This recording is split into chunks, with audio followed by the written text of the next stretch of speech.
Bismillahirrahmanirrahim. Assalamualaikum warahmatullahi wabarakatuh.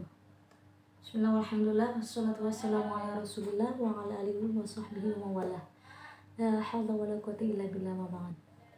Nah, di sini saya Afifah Sakila dari program studi Pendidikan Agama Islam semester 7. Sini saya akan sedikit menjelaskan mengenai psikologi agama. Apa sih psikologi itu? Mari kita bahas ya. Sini. Nah, psikologi agama. Psikologi itu adalah sebuah cabang ilmu dari filsafat ya. Jadi psikologi itu adalah cabang ilmu dari filsafat. Psikologi agama ini terdiri dari dua suku kata. Yang pertama itu adalah psikologi dan agama. Psikologi adalah salah satu bidang ilmu pengetahuan dan ilmu terapan yang mempelajari tentang perilaku, fungsi mental, dan proses mental manusia melalui prosedur ilmiah. Singkatnya, psikologi itu adalah suatu bidang ilmu pengetahuan yang mempelajari tentang perilaku manusia. Ya, biasa kita dengar kalau psikologi itu apa sih? Psikologi itu adalah ilmu tentang perilaku manusia, seperti itu. Nah, seseorang yang melakukan praktek psikologis disebut dengan psikolog. Nah, jadi orang-orang yang melakukan praktek psikologis itu disebut dengan psikolog. Para psikolog berusaha untuk memperbaiki kualitas hidupnya seseorang melalui intervensi tertentu, baik pada fungsi mental, perilaku individu maupun kelompok yang didasari atas proses fisiologis, neurologis, dan psikososial, seperti itu ya. Jadi orang yang mempraktikkan psikologis itu disebut dengan psikolog ya. Itu sering kita jumpai di mana-mana ya, sering kita dengar namanya psikolog. Selanjutnya yaitu yang kedua adalah psikologi agama. Berarti tadi psikologi itu ilmu yang mempelajari tentang perilaku, dan sekarang agamanya. Agama adalah sistem yang mengatur kepercayaan serta peribadahan kepada Tuhan yang Maha Esa, Allah Subhanahu wa Ta'ala, serta tata kaidah yang berhubungan dengan budaya dan pandangan dunia yang menghubungkan manusia dengan tatanan kehidupan. Singkatnya, bahwasanya tuh agama. Nah, agama ini adalah suatu sistem yang mengatur peribadahan kita. Nah, kayak misal kita sholat itu diatur dalam agama ya. Sholat ada rukunnya, ada syaratnya, dan lain sebagainya. Itu ada di dalam agama. Agama kita apa sih? Agama kita Islam, seperti itu ya. Selanjutnya yaitu banyak agama memiliki mitologi, simbol, dan sejarah suci yang dimaksudkan untuk menjelaskan makna hidup dan asal-usul kehidupan atau alam semesta.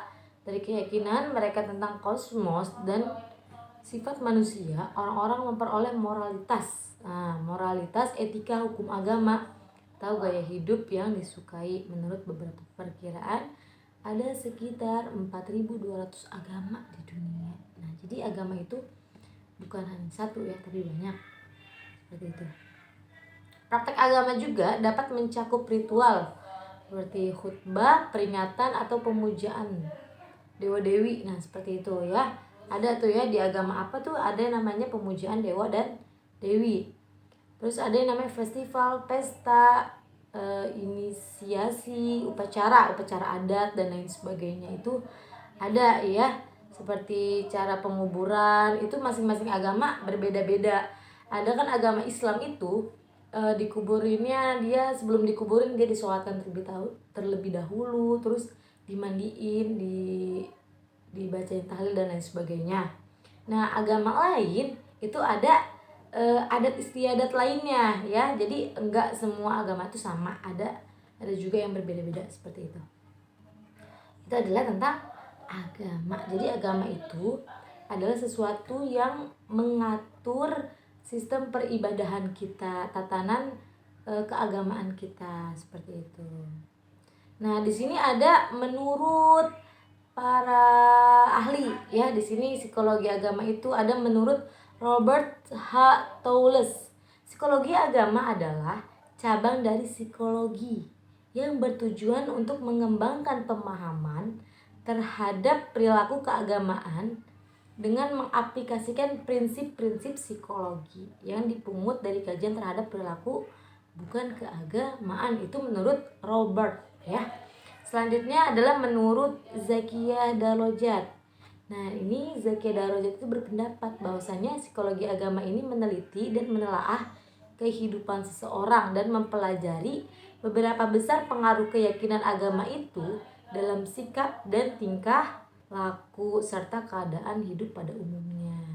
Nah, jadi psikologi agama ini menurut si Zakiyah Darajat ini adalah sebuah penelitian, sebuah penelaahan kehidupan seseorang itu. Nah, seberapa besar nih pengaruh keyakinan agama itu terhadap tingkah laku seseorang. Jadi psikologi agama itu adalah si Zakiyah ini melihat apa? Dia meneliti dan menelaah kehidupan seseorang nih, berpengaruh gak sih agama itu terhadap tingkah laku seseorang, seperti itu. Nah, itu tadi pengertian dari psikologi ya, psikologi agama. Dan sekarang kita masuk ke ruang lingkup psikologi agama. Nah, ruang lingkupnya itu mencakup apa aja sih psikologi agama itu? Nah, di sini ada bermacam-macam emosi yang menjalar di luar kesadaran yang ikut menyertai kehidupan beragama orang biasa, seperti rasa lega dan tentram. Terus habis sembahyang, nah biasanya kalau kita ya sebagai umat muslim, ketika selesai sholat, ketika selesai sembahyang itu, kita merasa ada suatu ketentraman dalam hati, ketenangan. Nah, ada suatu lega gitu, udah menjalankan kewajiban kayak gitu. Nah, terus juga ada rasa lepas dari ketegangan batin sudah berdoa. Nah, kita setelah berdoa, kita meminta nih, kita ingin apa, kita mau apa, kita minta sama Allah. Seperti itu ya. Ketika kita setelah selesai berdoa, itu ada suatu rasa lepas gitu. Ada lepas dari ketegangan, lepas dari kerisauan di batin kita. Jadi seperti itu ya. Terus juga membaca ayat-ayat suci, perasaan tenang, pasrah dan menyerah sebenarnya. Ketika kita lagi merasa tidak tenang hati, terus juga kita merasa banyak sekali masalah-masalah, kita membaca ayat-ayat suci Al-Quran itu, insya Allah hati kita akan tenang, insya Allah. Selanjutnya yaitu bagaimana perasaan dan pengalaman seseorang secara individual terhadap Tuhannya. Misalnya rasa tentram dan kelegaan batin. Nah, tadi ya, seperti disebutkan tadi, nah poin yang kedua ini yaitu bagaimana perasaan dan pengalaman seseorang secara individual terhadap Tuhannya. Inilah fungsi ruang lingkup dari psikologi ya, yaitu gimana nih rasanya kita sebagai hamba, perasaan kita tuh gimana rasanya, pengalaman kita sebagai hamba, gimana nih hubungan kita terhadap Allah Subhanahu wa Ta'ala. Apakah kita jauh dari Allah sehingga kita lupa dengan sholat dan lain sebagainya. Nah, itu adalah ruang lingkup dari psikologi agama. Itu berkaitan ya antara psikologi tingkah laku kita, apa yang kita rasakan, emosional kita itu berpengaruh juga terhadap tingkah laku kita ya. Agamanya apa? Nah, agamanya ini lebih kepada Allah Subhanahu wa Ta'ala ya, sebagai pencipta. Seperti itu. Jadi hubungannya itu sangat erat ya antara psikologi agama itu. Selanjutnya poin yang ketiga yaitu ruang lingkupnya adalah mempelajari, meneliti dan menganalisis pengaruh kepercayaan akan adanya hidup sesudah mati dari tiap-tiap orang. Nah, banyak sekali masih ada ya, zaman sekarang itu masih ada yang tidak mempercayai akan adanya hidup setelah mati. Maksudnya itu ketika kita meninggal, ketika nyawa kita dicabut oleh Allah Subhanahu wa Ta'ala, itu nanti kita akan dibangkitkan lagi. Kita akan dibangkitkan lagi oleh Allah itu pada hari kiamat nanti ya. Itu seperti itu. Banyak sekali orang-orang yang meneliti tentang hal-hal seperti itu, yang tidak mempercayai akan adanya hari akhir ya, akan adanya hari kiamat, akan adanya hari setelah hari kiamat. Nah, seperti itu. Lalu poin yang keempat, meneliti dan mempelajari kesadaran dan perasaan orang terhadap kepercayaan yang berhubungan dengan surga dan neraka, serta dosa dan pahala yang turut memberi pengaruh terhadap sikap dan tingkah laku dalam kehidupan sehari-hari. Nah, jadi poin keempat ini yaitu mempelajari kesadaran dan perasaan orang terhadap kepercayaan. Nah, ini adalah mempelajari kesadaran dan perasaan orang. Ada aja zaman sekarang ya, masih ada yang tidak mempercayai akan adanya surga dan neraka. Nah, setelah kita tuh hidup sebenarnya untuk apa sih, kayak gitu kan? Kita tuh hidup di sini cuman mencari pahala. Kita kayak berjalan untuk menuju surga. Makanya kita itu hidup di dunia ini jangan pernah sia-siakan, mencari terus amal baik ya, fastabiqul khairat, berlomba-lomba dalam kebaikan, seperti itu. Lalu poin yang kelima apa? Meneliti dan mempelajari bagaimana pengaruh penghayatan seseorang terhadap ayat-ayat suci untuk kelegaan batinnya. Banyak sekali orang-orang yang, apalagi zaman sekarang, banyak anak muda yang jarang sekali ya, banyak anak muda yang mengabaikan untuk membaca ayat suci Al-Quran. Bahkan ada yang tidak bisa sama sekali membaca Al-Quran, seperti itu ya. Oleh karena itu kita ruang lingkup psikologi agama itu mencakup tentang mempelajari nih gimana sih caranya untuk menghayati seseorang terhadap ayat-ayat suci Al-Quran. Karena jujur, pengalaman pribadi, ketika emang sedang mengalami masalah atau merasa ada suatu kegelisahan di dalam diri, dan kita membaca Al-Quran, itu kita membaca ayat-ayat suci Al-Quran, itu hati akan merasa tenang. Batin kita entah kenapa itu merasa tenang, nyaman aja kayak gitu ya. Itu adalah ruang lingkup psikologi. Kita lanjut. Nah, di sini ada kegunaan psikologi agama dalam pendidikan Islam.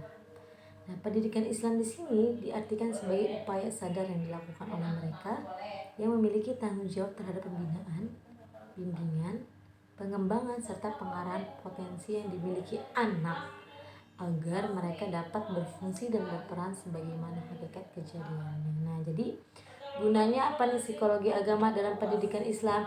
Gunanya untuk menyadarkan anak dengan cara apa? Dengan cara pembinaan terhadap karakter pendidikan anak. Ya, seperti itu. Itu adalah pendidikan psikologi ya. Itu adalah kegunaan dari psikologi agama dalam pendidikan Islam. Nah, gunanya itu selain untuk membina karakter dan tingkah laku anak, jadi psikologi agama ini juga berguna untuk pengenalan terhadap Tuhannya. Kita mengajarkan anak, mengenalkan kepada siswa, kepada para pelajar, itu mengenalkan Tuhannya. Sebenarnya siapa yang menciptakan kita? Nah, seperti itu ya. Ini adalah fungsi dari psikologi agama. Jadi dari pengenalan seperti itu akan merubah tingkah laku anak, insya Allah. Dalam penelitian psikologi agama perlu diperhatikan beberapa hal. Nah, ini yang poin pertama, yaitu memiliki kemampuan dalam meneliti kehidupan dan kesadaran batin manusia. Ya, jadi kita itu harus mempunyai kemampuan untuk meneliti kehidupan dan kesadaran terhadap manusia. Nah, yang kedua, memiliki keyakinan bahwa segala bentuk pengalaman dapat dibuktikan secara empiris, yaitu secara nyata. Poin yang ketiga, yaitu dalam penelitian harus bersikap filosofis, spiritualistis. Yang keempat, tidak mencampur adukan antara fakta dengan angan-angan atau perkiraan khayal. Jadi jangan dicampur adukan antara khayalan kita dengan kenyataannya. Ya, jadi jangan dicampur adukan seperti itu. Yang kelima, mengenal dengan baik masalah psikologi dan metodenya. Jadi setiap penelitian, setiap kita ingin meneliti sesuatu itu ada metodenya, ada cara-caranya. Dan kita harus kenal dulu nih masalah psikologi yang akan kita teliti itu apa sih. Lanjut poin yang keenam, yaitu memiliki konsep mengenal agama serta mengetahui metodologinya. Yang ketujuh, menyadari tentang adanya perbedaan antara ilmu dan agama. Beda ya antara ilmu dan agama. Selanjutnya yaitu mampu menggunakan alat-alat penelitian yang digunakan dalam penelitian ilmiah. Itulah hal-hal yang perlu diperhatikan ketika kita ingin meneliti psikologi agama ya. Nah, jadi seperti itu ya, bahwasanya psikologi itu adalah cabang dari ilmu filsafat. Nah, ilmu filsafat ini cabangnya itu psikologi. Psikologi juga ada berbagai macam ya. Salah satunya yaitu psikologi agama. Jadi psikologi agama itu adalah ilmu yang menceritakan tentang tingkah laku seseorang yang berkaitan dengan sikap spiritualnya, yang berkaitan dengan keagamaannya, yang berkaitan dengan peribadahannya dan lain sebagainya, yang berhubungan dengan agama. Ini adalah cara pengenalan kepada Allah, pengenalan kepada Tuhannya, dan dapat merubah tingkah laku manusia itu. Jadi psikologi agama itu begitu ya, saling berkaitan antara tingkah laku dengan agama. Apakah agama ini akan merubah tingkah laku seseorang? Nah, ini adalah psikologi agama, perlu dipelajari. Jadi seperti itu. Itu saja yang dapat disampaikan. Kurang lebihnya mohon maaf. Billahi taufiq wal hidayah. Wassalamualaikum warahmatullahi wabarakatuh.